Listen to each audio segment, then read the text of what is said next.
Hollow Sky, a sci-fi story. The sky breaks the moment I hit the ground. Not metaphorically, not in the dazed, concussed way a pilot might imagine the world shattering around them. I mean it literally. A sharp, crystalline crack snaps across the heavens like someone has taken a hammer to a pane of blue glass.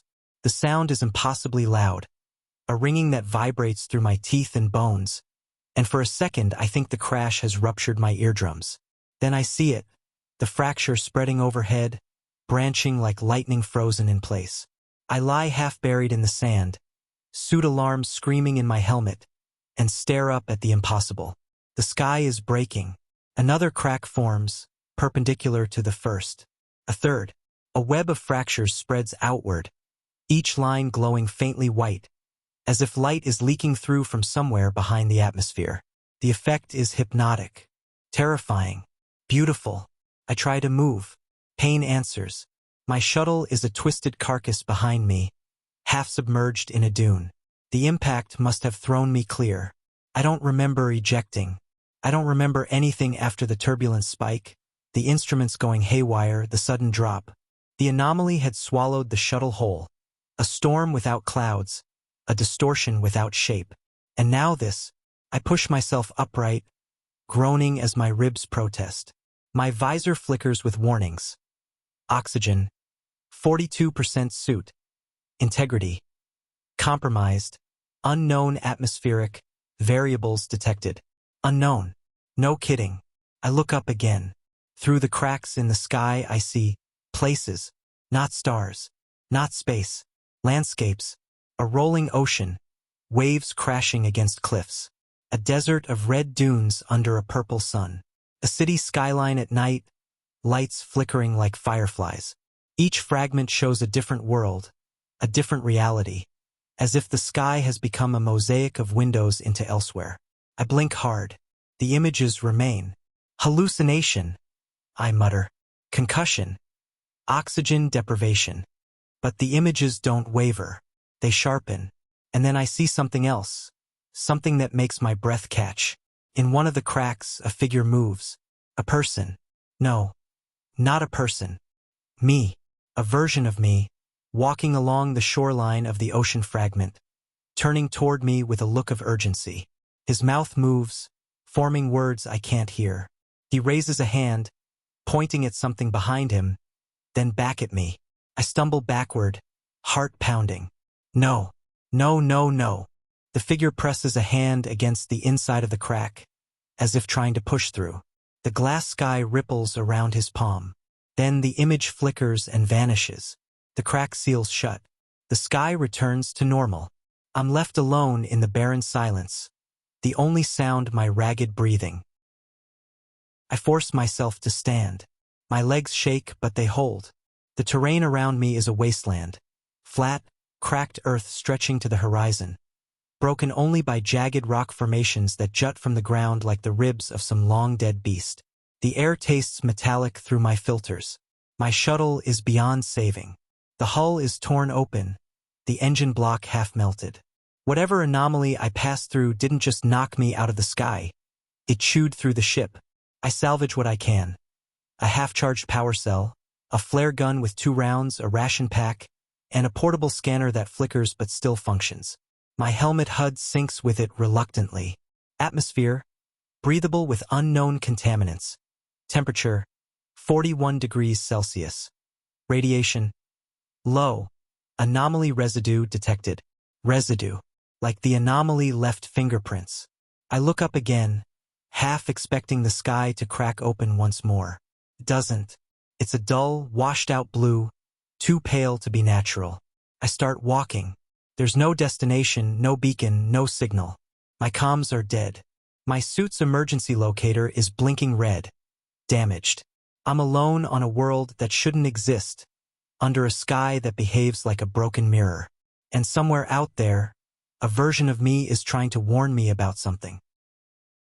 The heat is oppressive. My suit compensates, but not enough. Sweat pools at the base of my neck. The scanner picks up faint energy readings to the west, irregular, pulsing, like a heartbeat. I head toward them. The ground shifts under my boots.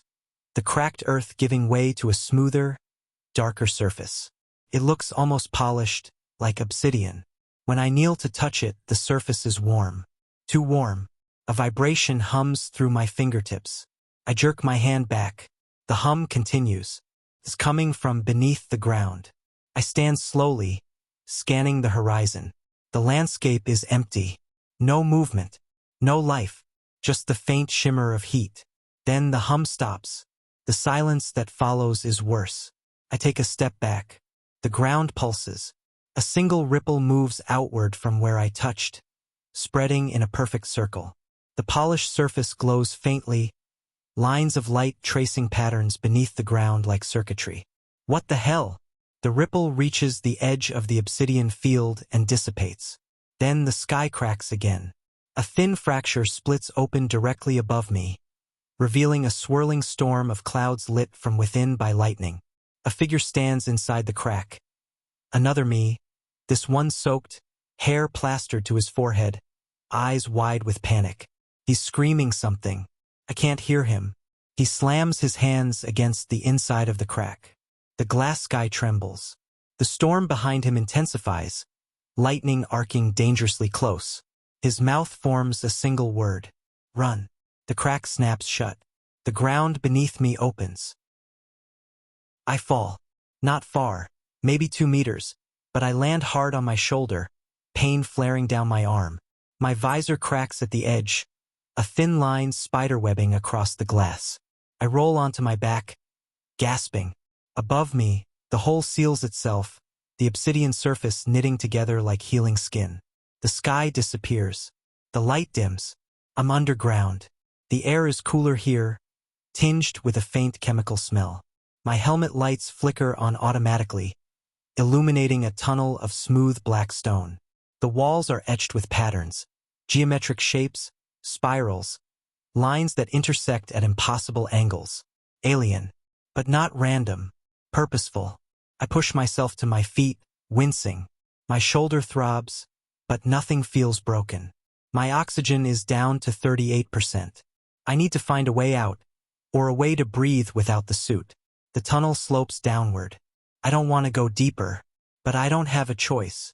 I walk. The patterns on the walls pulse faintly as I pass, reacting to my presence. The scanner vibrates in my hand, overwhelmed by readings it can't categorize. After a few minutes, the tunnel opens into a chamber. And in the center of the chamber stands me, or something that looks like me. He's facing away at first, examining the wall. When he turns, I freeze. It's not a hallucination, not a reflection, not a trick of the light. It's me. Same suit, same cracked visor, same bruise forming along the jawline. But his movements are wrong. Too smooth, too deliberate, like someone imitating a human rather than being one. He tilts his head. So you made it, he says. His voice is mine, but flatter, hollow. I take a step back. What are you? He smiles. It's not reassuring. An echo, he says. A possibility. A version of you that didn't survive the crash. My stomach drops. You're dead. In my timeline, yes. He gestures to the walls. But this place doesn't care about timelines. It collects them, stores them, plays them back. I shake my head. This is a hallucination. Is it? He steps closer. Did the sky crack before or after you hit the ground? Before. Then you already know this isn't normal physics. He stops a meter away, studying me with unsettling intensity. You're running out of time, he says. The anomaly is collapsing. The fractures are warnings. Every version of you is trying to reach you. Reach me for what? To stop you from going any farther. I swallow hard. Why? He opens his mouth to answer. The chamber shakes. A deep, resonant sound echoes through the walls, like a massive heartbeat. The echo me stiffens. It's waking up. What is? He grabs my arm, grip painfully strong. Listen to me. Turn back. Climb out. Leave this place before. His voice distorts, glitching like corrupted audio. His face flickers. For a split second, he becomes someone else. A version of me with burns across his skin, eyes bloodshot, mouth twisted in agony. Then another, pale, gaunt, suit torn open, gasping for air. Then another, screaming silently, reaching toward me. Then another, and another, a cascade of dying versions of myself, flickering like frames in a broken film reel. I stumble backward, horrified. The echo me stabilizes, breathing hard. You see? He whispers. This place kills us. All of us. You're the last one who hasn't reached the center. The center of what? He looks up. The ceiling cracks open. Light pours in, blinding, white, searing. I shield my eyes, but the brightness cuts through my visor. The chamber trembles violently. Dust rains from above. The echo me screams, clutching his head. Too late, he chokes. It's found you. The light intensifies. The walls melt. The floor dissolves beneath my feet. I fall again, but this time there's no impact. No ground. Just endless white, stretching in every direction. My body floats weightlessly, suspended in a void that feels both infinite and suffocating. My suit alarms go silent. My heartbeat is the only sound. Then the white shifts. Shapes form. Landscapes. The same ones I saw in the sky fractures. Ocean, desert, city. But now they swirl around me like shards of reality caught in a storm. Each fragment shows a different version of me, running, hiding, dying. A voice whispers behind me. You shouldn't have come here. I turn. Another me floats in the void. Older, exhausted, eyes hollow. He reaches out a trembling hand. You have to break the sky, he says. Before it breaks you, the void shatters. The void reforms around me like a wound stitching itself shut. The white dissolves into color, muted, washed out, as if the world is being painted back into existence one hesitant brushstroke at a time. The ground solidifies beneath my boots. The air returns, thin and cold. My suit alarms flicker back to life. I'm standing on a plateau overlooking a vast plain of cracked earth. The sky above me is whole again. No fractures. No windows into other worlds. Just a blank, pale dome. For a moment, I wonder if I've been spat out somewhere else entirely. Another shard of reality, another version of the world. But the terrain looks familiar. The same jagged rock formations. The same oppressive emptiness. I'm back on the surface. But something is different. The silence feels heavier. The air tastes stale. And the horizon moves. Not visibly. Not like an object. More like a subtle shift. A slow bending of perspective. As if the world is breathing. I take a step forward. The ground ripples.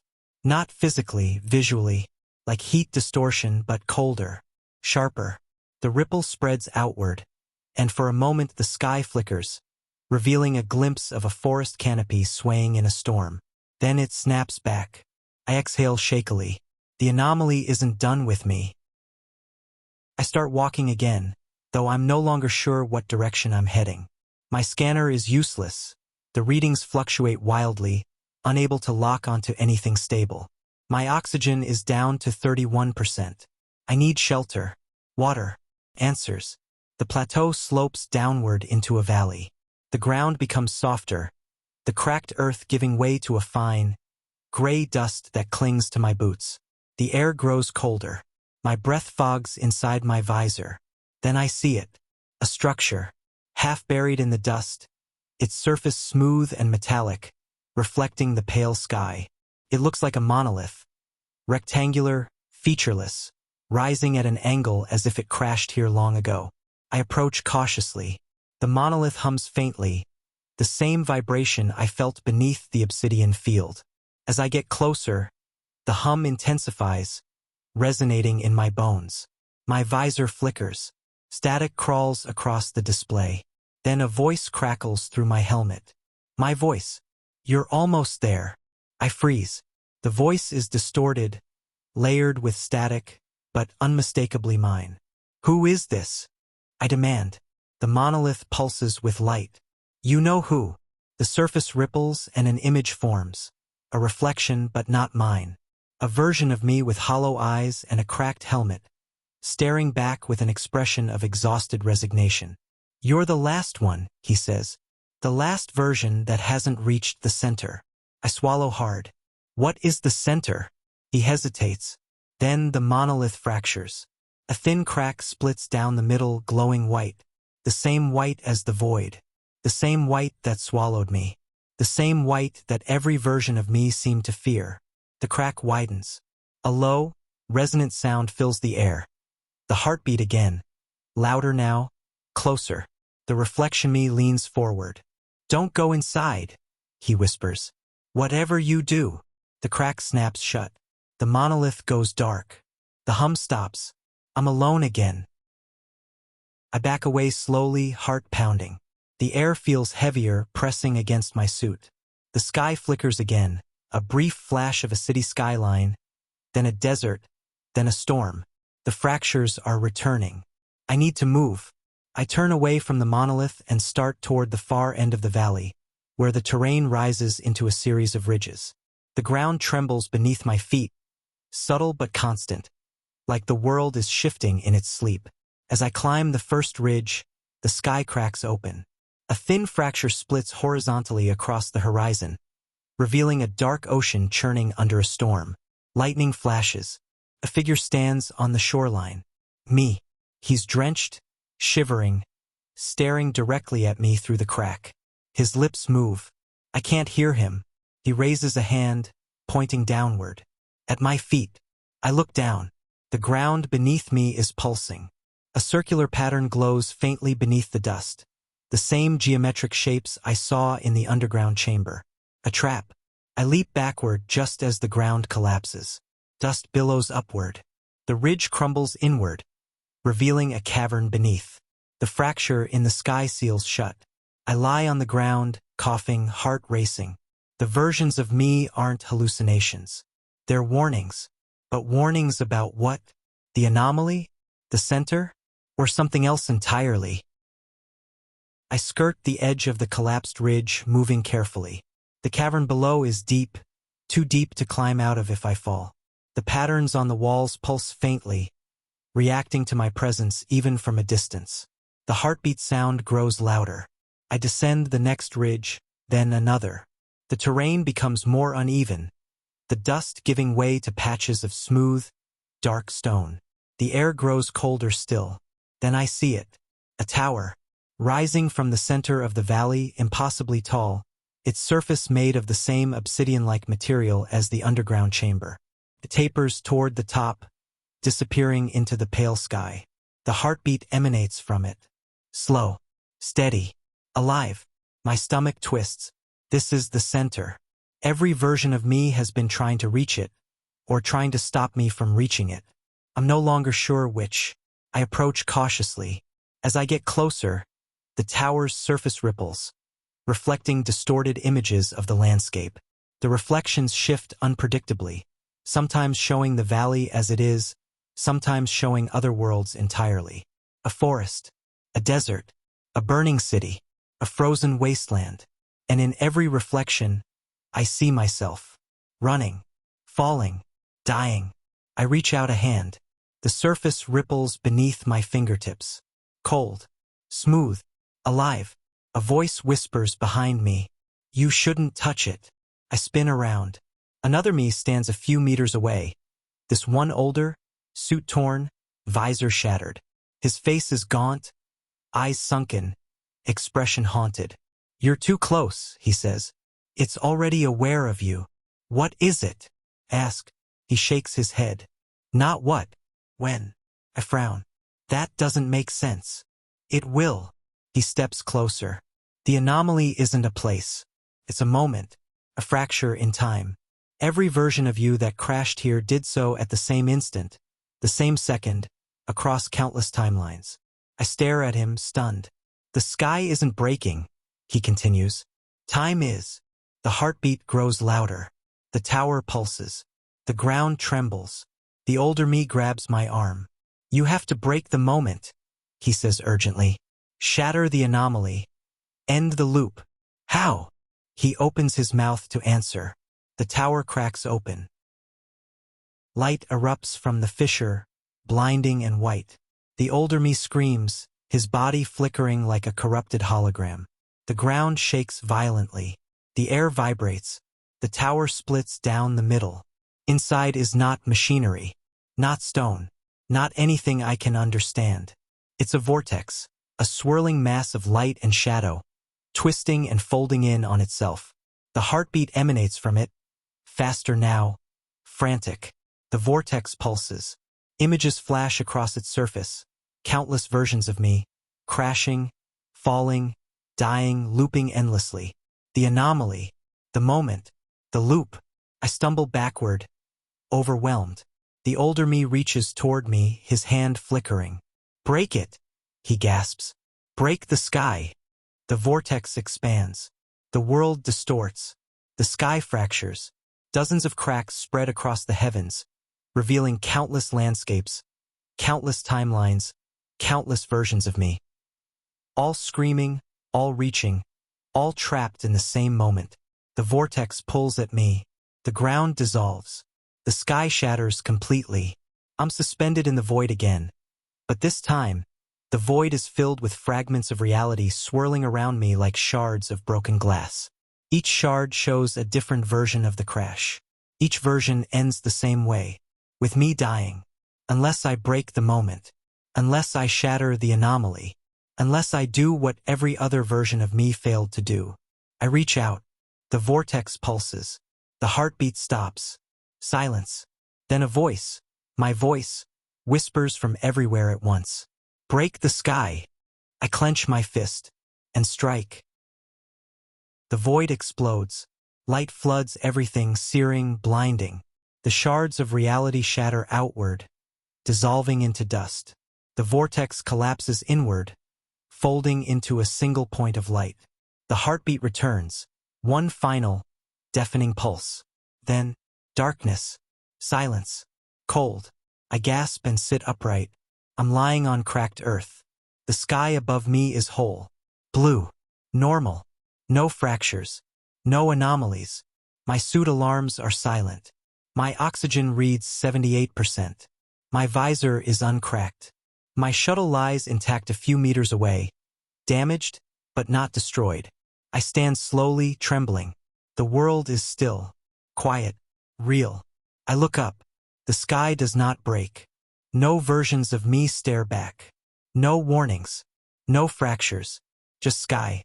I exhale shakily. The loop is broken. The moment is gone. I'm alone, truly alone. For the first time since the crash, I take a step forward. The ground does not ripple. The air tastes clean.